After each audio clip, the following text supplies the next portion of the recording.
Salam Happy Grace bagi kita semua. Selamat pagi, saudara yang diberkati Tuhan Yesus Kristus. Hari ini kita akan bahas topik yang cukup sensi atau bahkan sangat sensi, ya, karena term ini atau kata ini akan membuat orang Kristen paling tidak merinding. Tetapi kata ini juga biasa dipakai untuk menghakimi, ya, menjudge, karena memang kata ini cukup berbahaya, ya. Nah, kita akan bahas term murtad, ya. Murtad sesuai dengan topiknya. Murtad itu membawa kepada kebinasaan, ya. Itu yang tepatnya seperti apa? Coba tolong dibaca dulu. Murtad.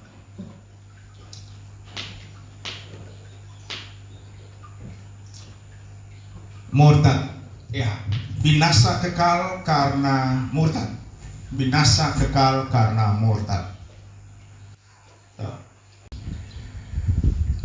Banyak orang Kristen berdiri jadi hakim-hakim, menunjuk bahwa dia sudah murtad dan menjual Yesus Kristus mungkin lebih mahal dikit dari Yudas Iskariot, ya, karena Yudas Iskariot 30 kepimpiran, yang master teologi ini apa namanya, pasti lebih mahal, ya, lebih mahal dari Yudas Iskariot. Ya, apapun itu, dia sudah murtad. Banyak orang Kristen mengatakan demikian. Dan tadinya selamat, kemudian hilanglah keselamatan tersebut. Oke, kita akan membaca beberapa ayat. Kita akan melihat dulu, ya, sebelum sampai ke inti yang kita akan bicarakan, ya, kita akan baca pengantarnya dulu. Yakobus 4 ayat 1 sampai 4. Yakobus 4 ayat 1 sampai 4. Saya akan membacanya untuk ayat yang pertama dan saudara akan membaca selanjutnya, dan kita bergantian. Tetap saja duduk supaya tidak murtad, ya. Oke. Demikianlah firman Tuhan. Dari manakah datangnya sengketa dan pertengkaran di antara kamu? Bukankah datangnya dari hawa nafsumu yang saling berjuang di dalam tubuhmu? Kamu menginginkan sesuatu, tetapi kamu tidak memperolehnya. Lalu kamu membunuh, kamu iri hati, tetapi kamu tidak mencapai tujuanmu. Lalu kamu bertengkar dan kamu berkelahi. Kamu tidak memperoleh apa-apa karena kamu tidak berdoa. Ya, suaranya sangat sedikit. Yang lain murtad berarti. Atau kamu berdoa juga, tetapi kamu tidak menerima apa-apa karena kamu salah berdoa, sebab yang kamu minta itu hendak kamu habiskan untuk memuaskan hawa nafsumu. Silakan. Hai kamu orang-orang yang tidak setia, tidakkah kamu tahu bahwa persahabatan dengan dunia adalah permusuhan dengan Allah? Jadi barang siapa hendak menjadi sahabat dunia ini, ia menjadikan dirinya musuh Allah. Oke. Hai kamu orang-orang yang tidak setia. Ini murtad. Jadi jangan cepat-cepat kita menunjuk sejari, satu jari, sambil 3 menghadap kita. Alkitab mengatakan, hai kamu orang-orang yang tidak setia. Di dalam 2 Timotius 3, ya. Mari kita baca sebentar. Atau 1 Timotius 3, ya. 2 Timotius 3.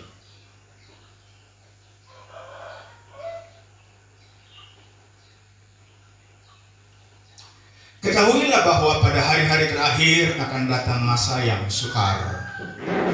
Manusia akan mencintai dirinya sendiri, termasuk kita, orang Kristen, dan Ferdi Sambo, dan menjadi hamba uang. Maka mereka akan membual dan menyombongkan diri ya, karena jenderal. Mereka akan menjadi pemfitnah, mereka akan memberontak terhadap orang tua dan tidak tahu berterima kasih, tidak mempedulikan agama, tidak tahu mengasihi, tidak mau berdamai, suka menjelekkan orang, tidak dapat mengekang diri, garang, tidak suka yang baik, suka mengkhianat, ya. Tidak berpikir panjang, berlagak tahu, lebih menuruti hawa nafsu daripada menuruti Allah. Mari kita baca ayat yang kelima, 2, 3. Secara lahiriah mereka menjalankan ibadah mereka, tetapi pada hakikatnya mereka memungkiri kekuatannya. Jauhilah mereka itu.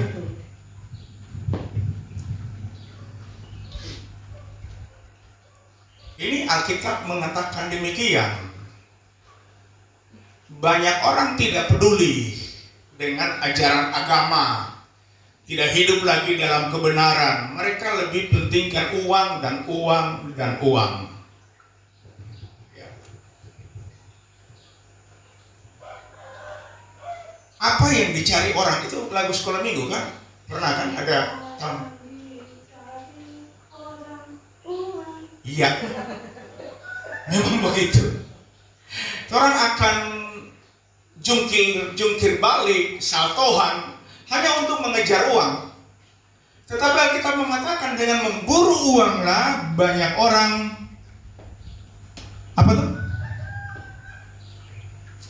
banyak orang yang jatuh ke dalam berbagai pencobaan. Ya, banyak orang yang jatuh dalam pencobaan karena memburu uang. Nah, ayat ini sebenarnya ini menuju kepada peringatan dari Yesus Kristus tentang murtad. Matius 24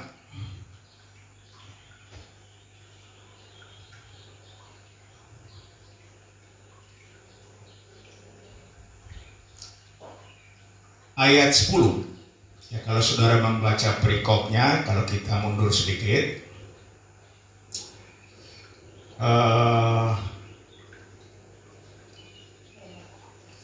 ya, ayat 6, coba kita membaca dari sana. Kamu akan mendengar deru perang atau kabar-kabar tentang perang, namun berawas-awaslah, jangan kamu gelisah, sebab semuanya itu harus terjadi.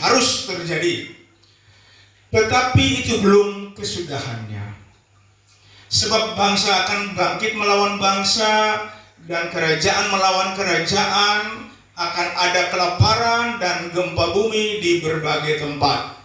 Akan tetapi semuanya itu barulah permulaan penderitaan menjelang zaman baru. Pada waktu itu kamu akan diserahkan supaya disiksa dan kamu akan dibunuh. Dan akan dibenci semua bangsa oleh karena namaku. Ayat 10 perhatikan. Dan banyak orang akan murtad, dan mereka akan saling menyerahkan dan saling membenci. Yesus jauh-jauh hari, bahkan sebelum dia disalibkan, dia kasih tahu akan datang masa yang sukar. Tetapi itu baru permulaan penderitaan menjelang zaman baru. Kalau saudara membaca dalam teks asli, ya, itu permulaan penderitaan menjelang zaman baru. Zaman baru, kalau saya mau tegaskan, itu zaman aniaya, tribulasi, ya, masa tribulasi. Sebelum memasuki masa tribulasi, itu akan terjadi penderitaan, ya, akan terjadi murtad, ya.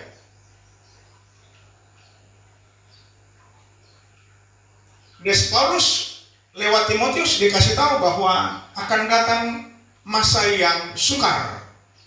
Ya.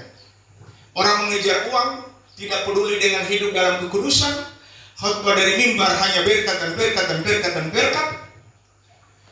Gereja tidak kasih tahu lagi bagaimana hidup di dalam kebenaran dan kekudusan firman Tuhan. Gereja hanya promo berkat. Kalau khotbah berkat, hampir serentak jemaat berkata, amin, haleluya, karena berkat. Gereja sementara mempromosikan berkat-berkat lahiriah, jasmania. Tidak lagi mengajarkan bagaimana hidup dalam ketaatan firman Tuhan. Khotbah surga telinga. Nah, Alkitab mengatakan bahwa kamu akan diserahkan supaya disiksa. Orang Kristen lagi tertidur pulas. Karena yang diajarkan hanyalah berkat lahiriah. Kalau saudara melihat kasus, saya coba hubungkan dengan apa yang sedang menjadi trending topic ya, lagi populer. Ferdy Sambo, sang jenderal. Coba mikir, apalagi yang kurang? Mau cari kedudukan, dia sudah ada. Jabatan, dia sudah ada. Apalagi?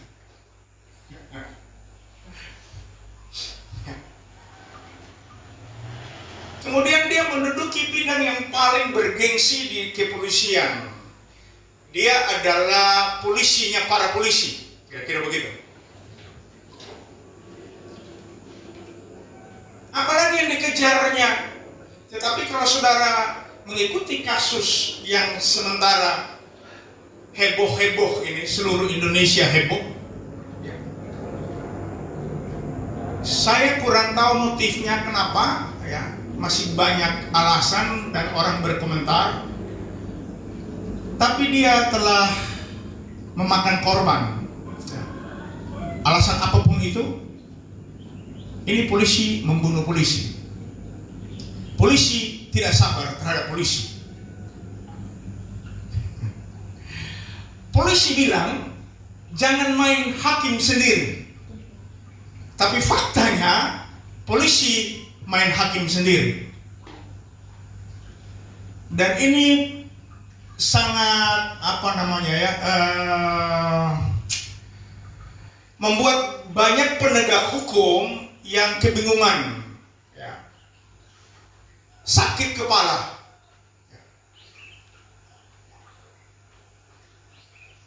Ini sensasi benar. Nah, kalau saya mau coba menggiring kita dalam pemahaman Alkitabiahnya, Ferdy Sambo kejar apa lagi? Harta dapat, pangkat ada, kedudukan ada. Manusia memang tidak pernah puas. Semua-muanya mau dipeluk, padahal cuma punya 2 tangan. Makanya kita coba kembali ke Yakobus 4 ya.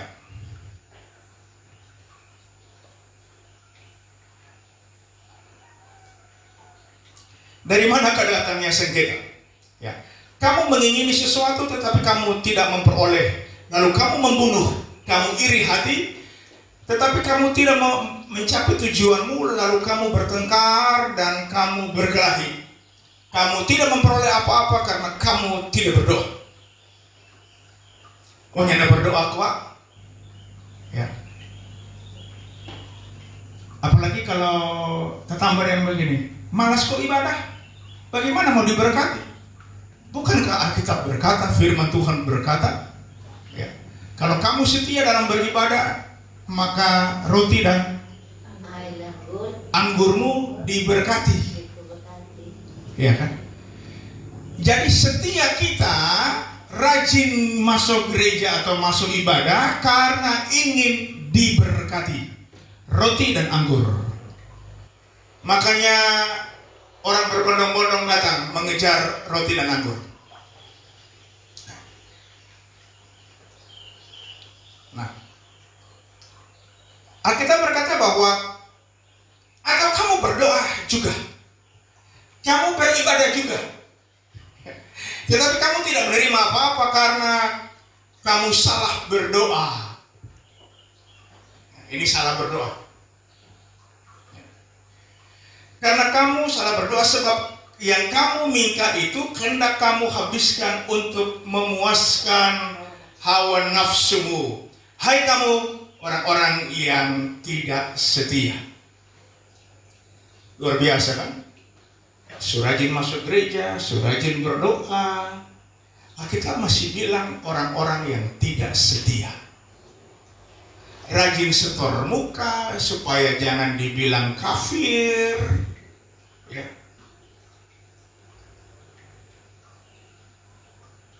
Tetapi Alkitab mengatakan orang yang tidak setia. Lalu bagaimana ini yang maksud dengan setia? Memang kita gampang sekali dikibuli. Ketika susah bekerja, pekerjaan susah, orang rajin sekali masuk gereja. Ya kan? Belum ada orang yang lain, maksudnya ada isi absen lebih dulu. Ternyata ada maksudnya. Lagi pope, rajin berdoa, setia beribadah, ini lagi pope. Tetapi ketika pangkat mulai naik, jabatan mulai naik, maka alasan pun datang satu persatu sampai melimpah ruah alasannya. Ini alasan jadi hyper grace, berlimpah-limpah. Siapa bro, sudah datang? Aduh, kita banyak kerjaan, bro.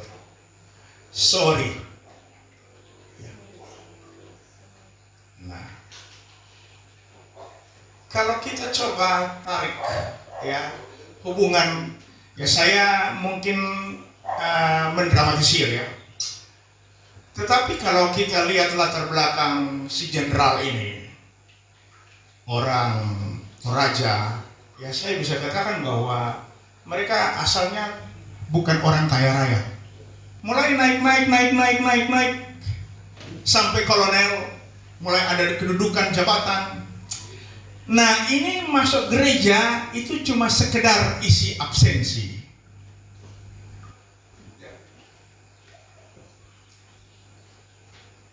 Tadi pagi saya coba, tadi pagi atau kemarin ya, tadi malam ya, saya coba hubungi pastorman saya untuk tanya tentang ini tabur menabur, ya, benih yang ditabur. Ini pas ya, ini kalau ceritanya pas, ini Ferdi Sambo, pas ini apa benih yang jatuh di semak belukar. Ya. Ketika mulai bertumbuh, tekanan datang, ya, kebutuhan mendadak datang, ya mungkin lebih tepatnya keinginan ya, datang. Ya. Kemudian mulai khawatir. Ternyata kekhawatiran ini membuat orang bisa murtad. Makanya Tuhan Yesus bilang, ya, jangan kamu khawatir. Ya, lihatlah burung-burung di udara yang tidak menanam, tidak menuai, tidak kerja, dipelihara oleh Bapamu yang di surga. Jangan khawatir. Ya, sebab kalau khawatir sudah kuasa itu orang akan menggiring orang kepada murtad. Saya perhatikan apa yang dikatakan oleh Yesus tadi pada Matius 24. Kata murtad di situ dia pakai skandalizo. Tolong dicatat ya, atau bisa diingat. Semoga kita punya memori yang baik. Ingat saja kata skandal, buat skandal lagi, murtad lagi. Jadi siapa yang buat skandal, nah itu tuh dia murtad. Murtad terus kuat, skandal terus. Ini terjemahan lain menulisnya murtad. Di masa-masa yang sukar, ketika resesi ekonomi yang luar biasa, ya, beberapa hari yang lalu Presiden Jokowi umumkan kenaikan BBM. Nah, tunggu Jo, semua banyak yang murtad. Karena memang efeknya begitu. Ya, akan datang masa yang sukar. Dan ketika masa sukar datang, banyak orang Kristen murtad. Orang Kristen yang punya tanah hati yang berbatu-batu atau semak duri, belukar, akan dihimpit oleh kekhawatiran, ketakutan, bagaimana memakan besok. Nah, kalau ekonominya pas-pasan atau di bawah standar, itu akan bertanya, kita makan apa besok kan? Ini agama Jo. Agama diserahkan, janji, dijamin. Ya. Nah, kalau orang kaya yang uangnya berlimpah, ya, pangkat jabatan, kekuasaan di atas, dia akan bertanya, besok mau makan siapa? Ya. Maka Joshua jadi korban, dimakan oleh Sambo. Sehingga Sambo itu melakukan skandal isu murtad.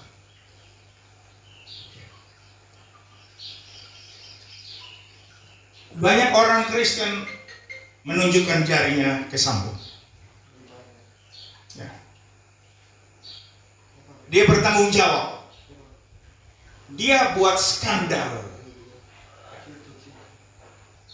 Skandal yang mempengaruhi banyak sekali orang. Para jenderal pun turut jadi korban. Polisi, nggak tahu seberapa banyak, ya, puluhan. Ya. Sepertinya dia tak tersentuh hukum, dia kebal hukum. Dia bisa membuat banyak petinggi yang kompromi. Bahkan ada petinggi yang coba membelanya, menyatakan bahwa dia tidak bersalah. Ya. Diseretlah semua. Ya. Karena Sambo setitik, maka rusaklah korps kepolisian dan banyak petinggi-petinggi negara yang terlibat. Ya. Ini yang diperbuat oleh Sambo, menurut Alkitab, ini tahap murtad yang pertama, skandaliso. Ya. Dia buat skandal. Ya. Karena cinta uang, cinta pangkat kedudukan, dia mau peluk dunia, semua dianggap masih kurang. Alkitab sudah ajarkan mengucap syukur dalam segala perkara. Mengucap syukur itu sangat sukar. Ngomongnya gampang, khotbahnya gampang, tetapi kalau saudara mau jeli memperhatikan, tidak sedikit pendeta yang murtad, terlibat skandal. Betul tak? Orang rupanya takut kalau ngomong pendeta. Ini masa keterbukaan. Ya. Banyak pendeta yang murtad. Kalau ukur term firman Tuhan ini skandalizo. Ya. Pendeta khotbah apa, bikin apa? Pendeta bilang hiduplah dalam kerendahan hati. Mar kalau pendeta punya gelarnya nggak disebut, tersinggung. Mengucap syukurlah, itu for jemaat. Apa dikejar oleh para pendeta zaman now? Uang, uang, uang. uang melulu yang dipikirkan. Ya. Nggak tahu, nggak pusing itu jemaat mau cari doi dengan jungkir balik. Yang penting itu kotak kolekte berderet-deret. Ini perangkap. Ya. Ini perangkap. Dan ini menyebabkan skandal isu.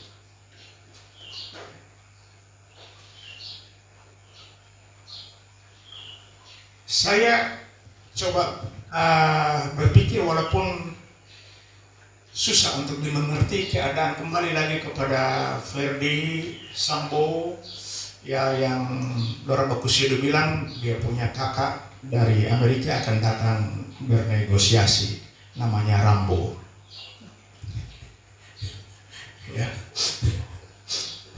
Supaya tuntutan hukuman dikurangi atas Sambo. Ya.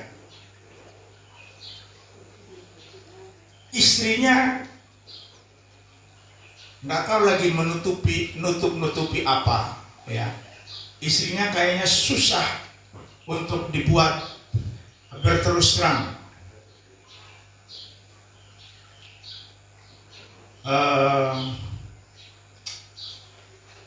Ini menjadi sesuatu yang ironis. Ya. Ini kata ironis ini masih halus, karena untuk memperoleh kejujuran kita perlu menghadap alat deteksi kejujuran. Betul tak? Tapi kalau teriaknya kita harus jujur, mengatakan benar di atas benar, ya di atas ya, tidak di atas tidak. Ya, itu yang diulang-ulang oleh pengacara Kribo. Ya. Siapa? Ya, Deolipa. Luar biasa ini Deolipa. Kita coba mengimprovisasi kata Deolipa ini, seharusnya banyak balipa. Nah, tapi ternyata dia lurus-lurus saja. Ya. Kemudian si Simanjuntak, ya, pengacara Simanjuntak, ya, betul ya. Ya. Dia beberapa kali mengucapkan ayat-ayat firman Tuhan. Ya. Elohim bilang ya di atas ya, tidak di atas tidak. Pertanyaan, apakah Ferdi Sambo dan Putri Malu mengerti nggak ini ayat ini? Mereka biasa interogasi para penjahat dan memaksa para penjahat untuk berkata jujur. Tapi akhirnya si polisi ini terjebak.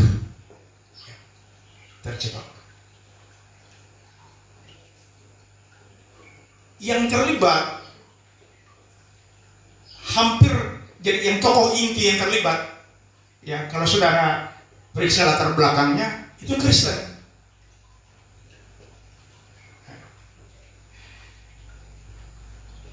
Nah, ini Kristen yang berkualitas sangat rendah.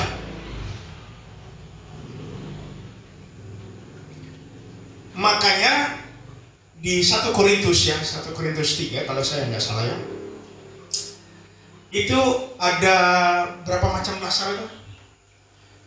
Ya, bangunan yang dibangun di atas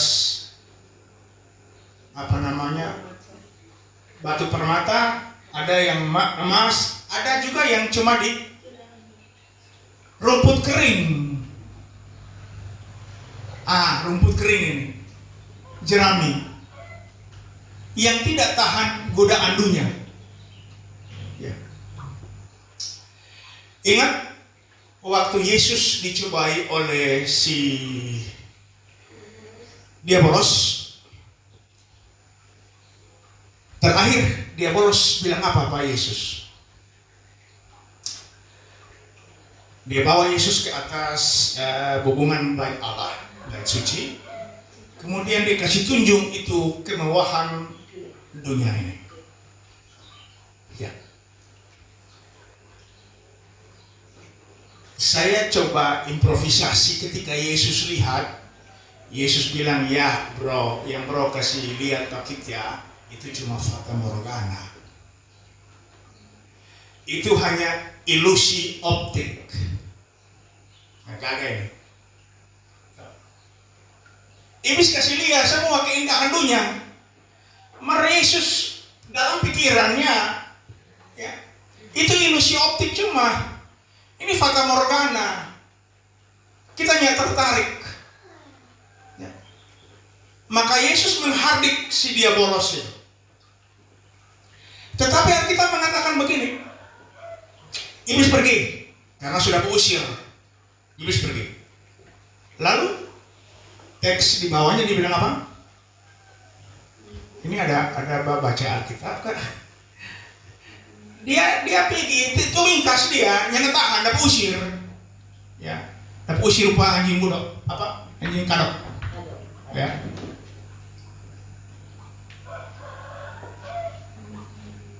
Alkitab mengatakan dia pergi, dia menunggu waktu yang tepat. Dia tidak mungkin balik Pak Yesus, tidak mungkin. Dia sudah keok, sudah kalah total, ditaklukkan. Tetapi dia menunggu waktu yang tepat. Kalau Yesus tidak tertarik dengan keindahan dunia, dengan hormat dari dunia, maka Ferdi Sambo tertarik itu.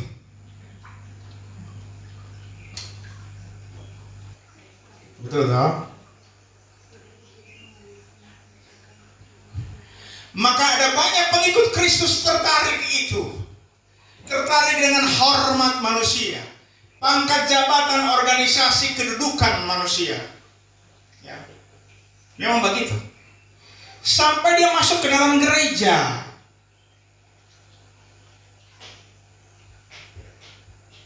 Makanya topik-topik utama fokus pembicaraan di atas mimbar adalah kemakmuran. Ya.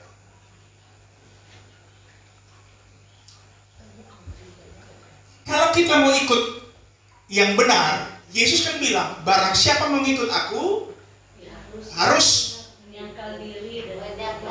menyangkal dirinya dan pikul salib. 1 minggu 1 kali boleh. Alkitab mengatakan pikul salib setiap hari. Tolong cari akang. Menyangkal diri dan memikul salibnya setiap hari.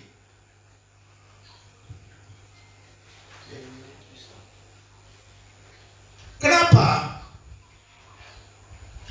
Karena dia bolos, tawarannya belum pernah berhenti. Tawaran dia bolos belum pernah berhenti.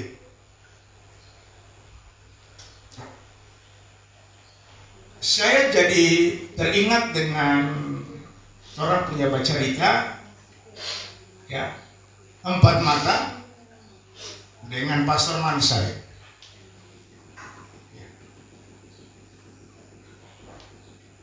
Singkatnya dia bilang, Om, kita mau ini kalau kita terlibat proyek terus ini godaannya luar biasa dan belum tentu kita bisa tetap bertahan mengatakan kebenaran. Karena ini bahasa Manado bilang caparu limanya, tawarannya menggiurkan, ya. Sampai-sampai dia buat perbandingan kita ke teman-teman satu lifting, satu angkatan di teknik sipil, sudah jadi kepala dinas, sudah jadi bos-bos, rumah mewah, dan kita sendiri, you know? Ini suatu keputusan yang tidak umum diambil. Ya, keluarga ini suami istri insinyur. Ya. Tapi kalau belum lihat rumahnya nanti sebentar habis ibadah semua ada di perempatan di situ. Lihat. Ya. Ini tawaran dunia. sangat menggiurkan. Dan hanya sedikit orang yang bisa konsisten, ya, ketika dia bolos menunjukkan keindahan dunia ini. Ya. Itu sebenarnya fata morgana memang. Ya. Alkitab mengatakan iblis menyamar sebagai malaikat terang. Jangan cari iblis di tempat gelap sana, yang ada itu memang kita masuk situ. Yang perlu kita waspadai adalah ketika dia ada di mimbar, khotbah tentang keindahan dunia, kemakmuran, sejahtera, nyanda saki-saki, nyanda mati-mati. Karena orang semua barol, ya, barol memang nyanda mati-mati. Nah, ini adalah dongeng pengantar tidur bagi orang Kristen yang pertumbuhan imannya ada di semak duri, yang bangunan imannya hanya bangunan rohaninya dari jerami rumput kering, begitu kan? Cuma kita mau kasih tahu, jangan bikin lupa itu ayat yang kita ada minta tolong baca. Berapa? Coba tolong baca.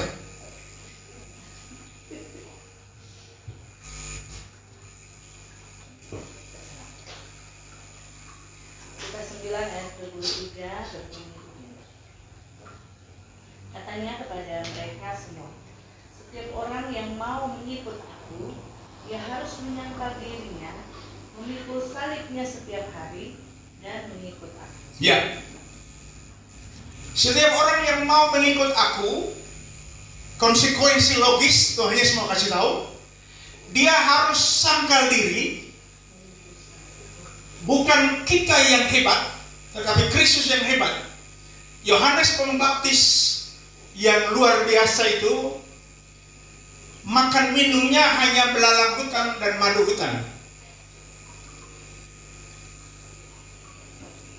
Dan yang miris, lebih miris lagi adalah dia nabi besar, dia perintis pelayanan Kristus, tetapi Alkitab mengatakan dia tidak pernah membuat mujizat satu kali pun, dan dia tidak menerima mujizat, tetapi dia tetap setia sampai akhir.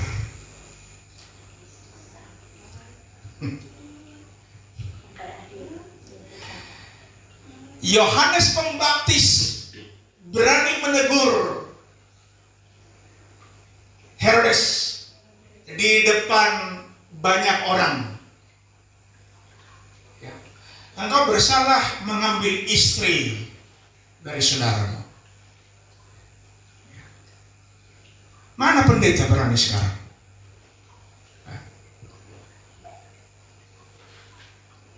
Sudah tahu-tahu ini salah, pemimpin salah, mereka berteletabis ria. Kan begitu. Karena ini resikonya nyawa. Kritik penguasa, dalam bahasa dulu saya pernah belajar di politik, jangan mengkritisi penguasa yang lagi berkuasa, sedang berkuasa. Jangan kritisi, bahaya.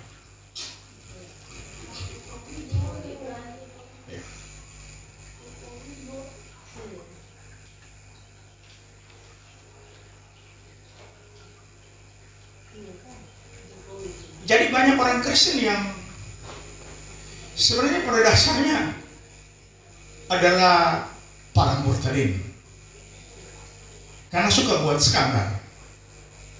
Itu dilihat dari term dan terminologi pertama. Ya, hari ini orang belajar. Nanti saya akan lanjutkan untuk 4 term lagi yang lain. Nah, kalau saudara periksa, ada satu yang menarik. Ketika Yesus di hadapan murid-muridnya, dia mengumumkan, kasih tahu bahwa anak manusia akan menderita sengsara, dianiaya dan mati. Ya, Petrus yang baru beberapa menit mengatakan, engkaulah Mesias, anak Allah yang hidup. Tetapi lewat itu, ketika Yesus mengatakan bahwa anak manusia harus menderita, Petrus bilang apa? Petrus bilang apa? Yesus bilang kamu semua akan melarikan diri. Ya. Petrus bilang begini, dorang semua boleh murtad. Kalau bahasa aslinya, dorang boleh bikin skandal, tetapi aku tidak akan murtad.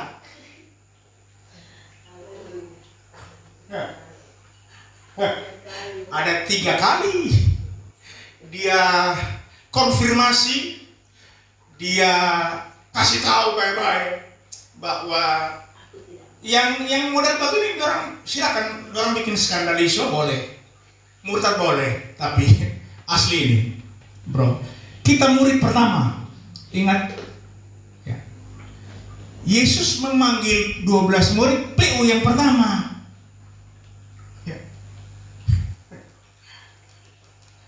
Ini tuur ini, yang lain masih kacang-kacang, martur, nyenakan. Tetapi faktanya, apa yang terjadi? Dia murtad. Dan murtadnya Petrus itu dalam term yang lain. Kita tidak akan buat skandal, itu murtad. Tetapi ketika skandal itu terjadi, Alkitab Perjanjian Baru menulis dalam term yang lain. Nanti kita akan bahas berikut.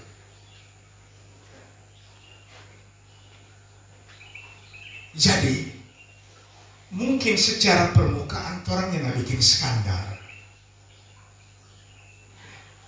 Tetapi orang akan masuk juga dalam kategori murtad yang lain. Menurut terjemahan lain, itu murtad. Jadi mari kita perhatikan, janganlah hidup kekristenan kita hari-hari full murtad, full skandal maksudnya. Ya. Skandal, bikin diri lagi, itu skandal itu. Iya, waktu susah, berdoa nyala tutup mata. Karena memang kita tidak ajar kalau berdoa mesti tutup mata. Ya. Rajin berdoa, rajin baca Alkitab, rajin. Ternyata cuma program demo bote. Itu benih yang jatuh di semak belukar, ya, atau tanah yang berbatu-batu, gampang embang. Gampang. Itu membangun iman Kristen di atas rumput kering.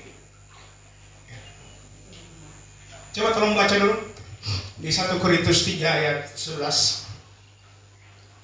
sampai 14 atau 15. Tolong dibaca.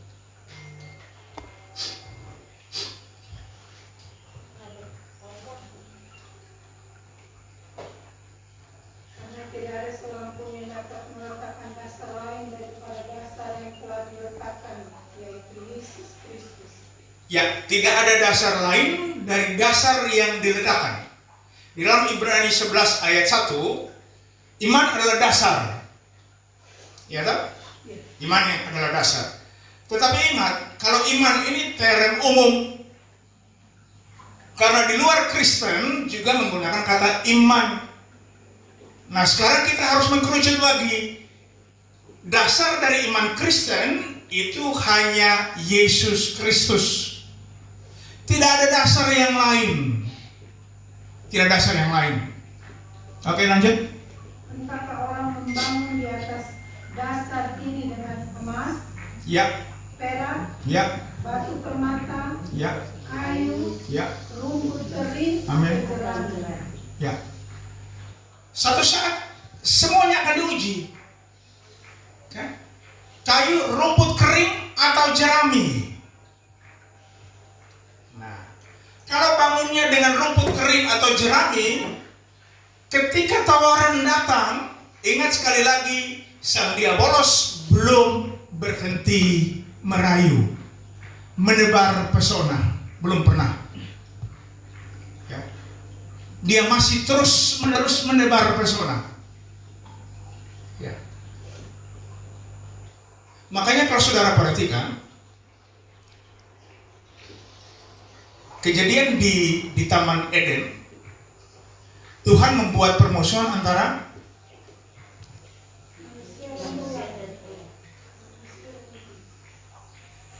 manusia dan ular.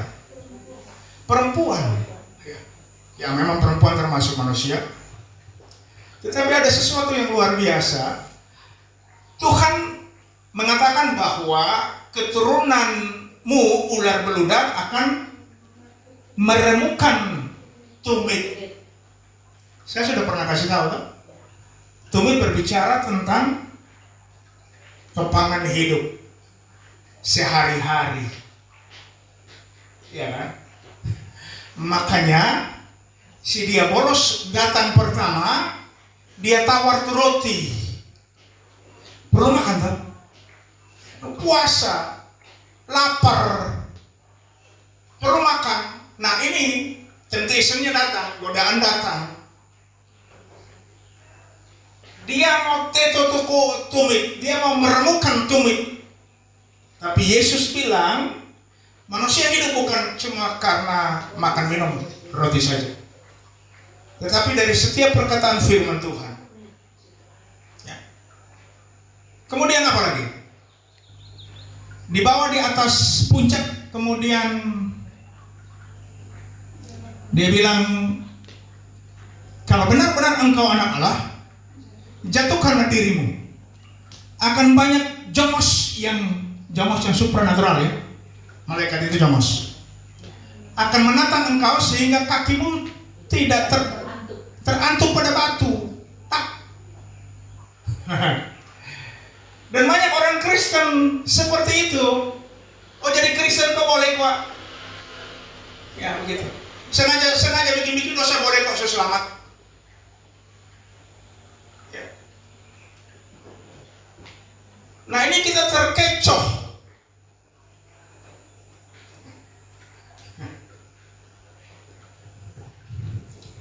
Yang ketiga, dia kasih warna-warni, pernak-pernik keindahan dunia, fata morgana, ilusi optik.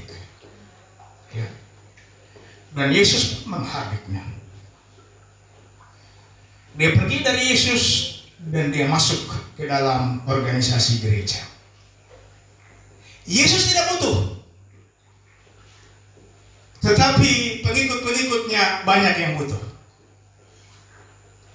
Dia masuk.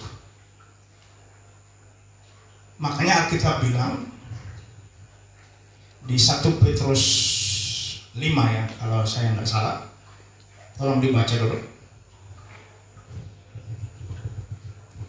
1 Petrus 5 ayat 7-8 ya.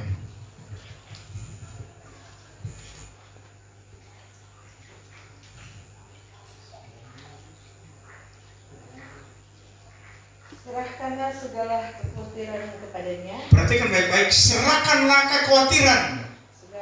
Segala kekhawatiran. Kenapa? Karena kekhawatiran ini bisa menjadi penyebab orang murtad. Buat skandal. Oke lanjut. Sebab ia yang memelihara kamu. Ya. Sadarlah dan berjaga-jagalah. Lawanmu si iblis berjalan keliling sama seperti singa yang mengaum-aum dan mencari orang yang dapat ditelannya. Oke.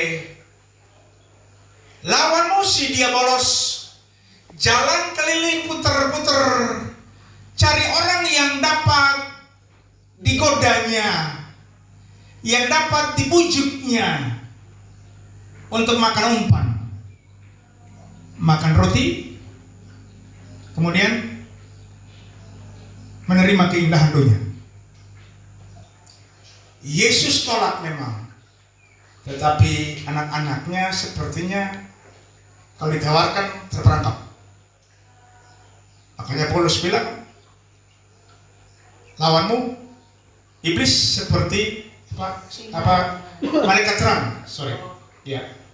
Malaikat terang. Iblis menyamar sebagai malaikat terang. Saat itu jangan heran kalau pelayan-pelayan pun menyamar seperti pelayan-pelayan kebenaran. Yang dorong khotbahkan apa? Promo roti. Dan yang utama itu adalah keindahan dunia. Ilusi optik ternyata laris manis di dalam gereja.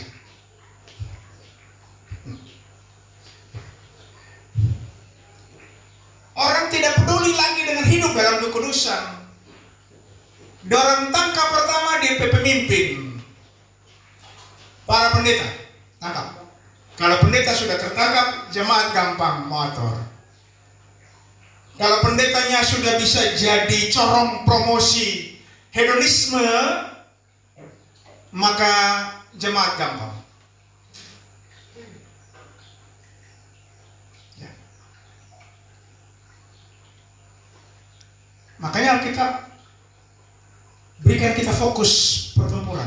Lawanmu si iblis. Ya. Itu kurcaci itu cuma ada goda-goda saja. Dorang bagian daging-daging. Betul itu. Ya. Kalau nyanda taruh tanpa kolek, kau nggak makan apa dah? Kalau nyanda ada lapang rere di sini, kau nggak ada? Belum pakai ayat. Iblis kan pernah suka pakai ayat kan? Ya kan? Ayat cari sendiri jo, banyak itu. Ya.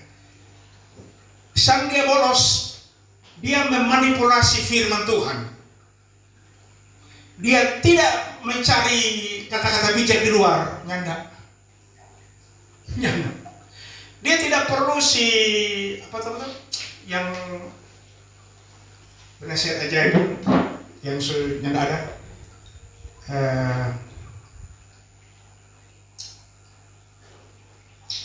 Mario Teguh. Oh, masih ada?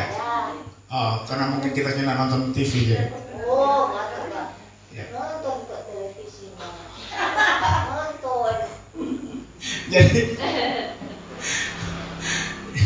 Jadi dia tidak perlu, ya, iblis tidak perlu. Iblis harus nyamar sebagai pendeta di mimbar, baru kena, ya kan? Dia tidak cari di sana, kan di luar sana tamang kuat. Tapi dia cari jemaat Tuhan dari mimbar, nyamar sebagai malaikat terang. Khotbah hedonisme itu sekali lagi ilusi optik, fata morgana. Tetapi banyak orang Kristen lebih suka program demo karena indah. Masa yang sukar sulit ini kalau ada janji-janji ke belakang kuat digenapi atau tidak, yang penting kita dengar dulu itu janji. Demo kita mau dia.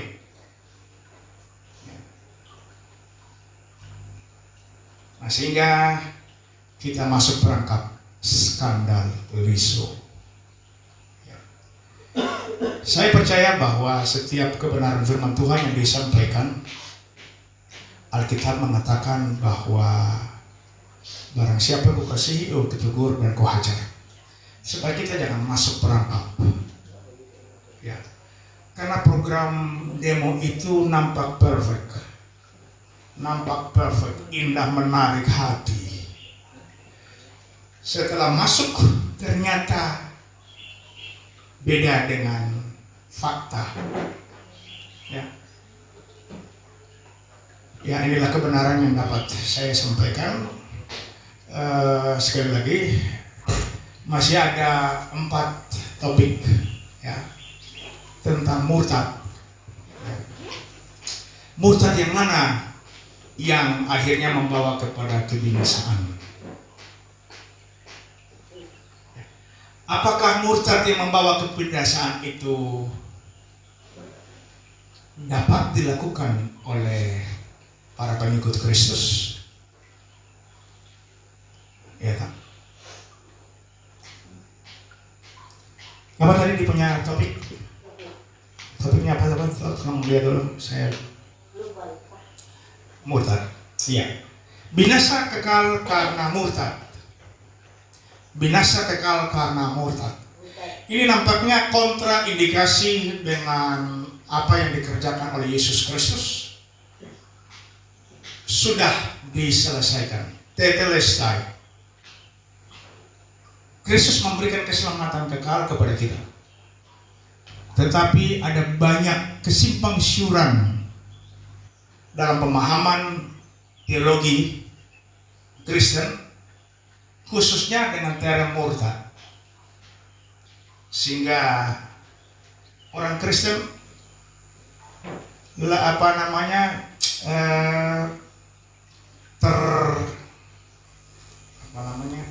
jadi parno ketika dengar kata murtad. Ya.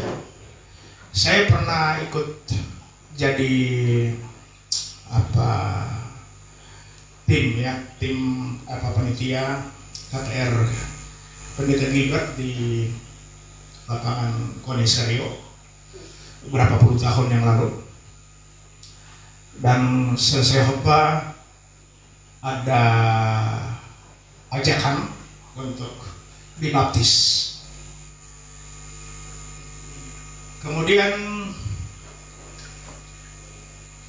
saya melayani ada seorang laki-laki yang tatonya kurang biji matanya tato. Ya, karena memang menyolok, jadi memang diperhatikan. Ya, saya perhatikan. Saya konseling, kasih tahu kebenaran. Kemudian karena GPDI Serio El Shaddai paling dekat, dibawalah mereka yang menyerahkan diri untuk dibaptis, dibawa ke sana. Ya. Sudah dekat-dekat mau dibaptis, ya, jadi sudah ganti baju, panitia sudah siapkan. Tunggu satu orang habis, dia. Kau ini brother bilang begini, pendeta, kita mau dibaptis percuma. Kenapa? Kita sudah buat dosa kekal abadi. Yang ramai ini. Nah, karena kita penasaran, kemana sebuah dosa abadi? Apa ini dia? Pendeta ada bilang menghujat Roh Kudus. Tuh, kita ikut templak memang. Setan putar, jangan tipu di sini.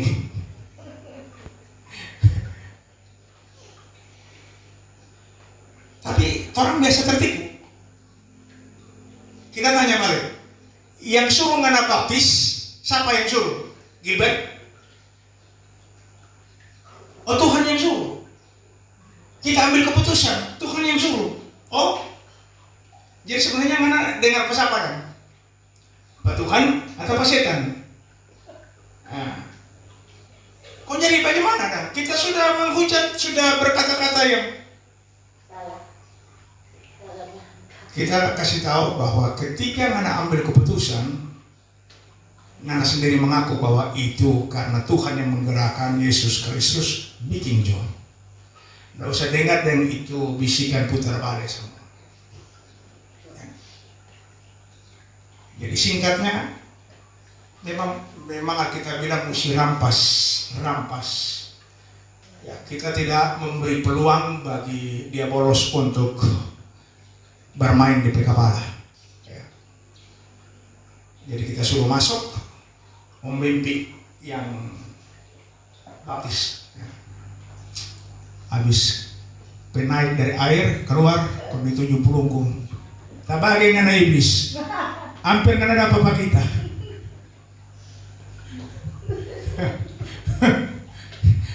Coba kalau nyanda cepat, anyor. Tapi karena dia telah ditentukan untuk hidup yang kekal, Tuhan Yesus menuntun dia untuk melakukan kebenaran firman Tuhan. Ya. Jadi jangan pernah takut mengambil keputusan. Telinga kita harus peka mendengarkan. Ya.